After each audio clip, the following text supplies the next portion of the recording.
Assalamualaikum warahmatullahi wabarakatuh. Kami dari kelompok 2 akan mempresentasikan materi keadaan bangsa Indonesia sebelum tahun 1908 yang beranggotakan Asrul Zakia Pradana absen 4, Evandra Raidan Apriansah absen 13, Nurul Najwa absen 31, dan saya Sylvia Zahanifa absen 39.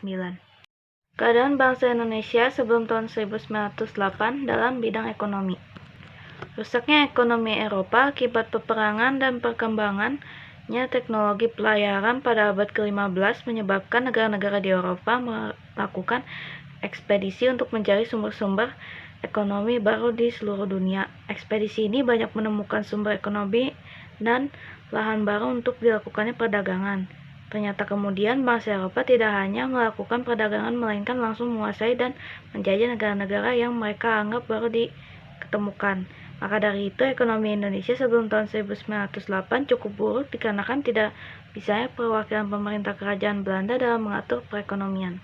Saya akan membacakan keadaan bangsa Indonesia sebelum tahun 1908 dalam bidang sosial.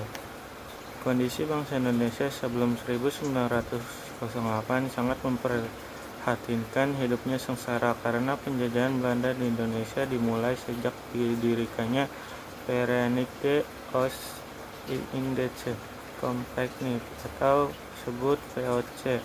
Bukan hanya orang luar saja yang menyebabkan penderitaan, namun sesama bangsa kita sendiri juga terjadi pertikaian disebabkan adu domba dari Belanda. Penderitaan bangsa Indonesia semakin parah ketika Daendels yang berkuasa di Indonesia.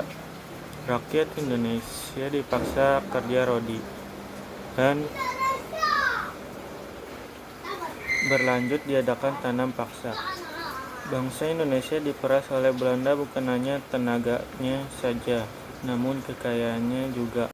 Keadaan bangsa Indonesia sebelum tahun 1908 dalam bidang politik. Penderitaan bangsa Indonesia menumbuhkan benih perlawanan di berbagai daerah. Perjuangan melawan penjajah dipimpin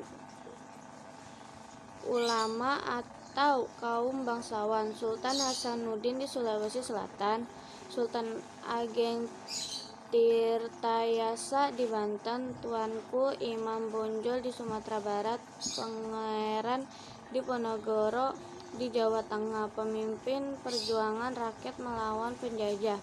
Perjuangan rakyat untuk mengusir penjajah belum berhasil. Hal ini disebabkan perjuangan masih bersifat kedaerahan dan belum terorganisasi secara modern.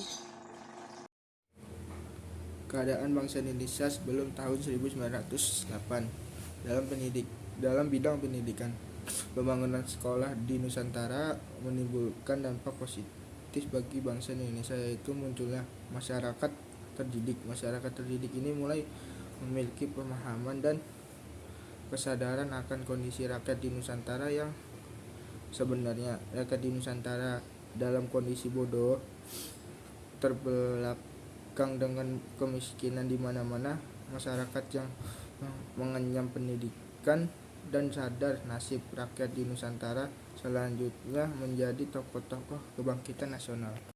Sekian dari kelompok kami. Mohon maaf bila ada kekurangan atau kesalahan kata.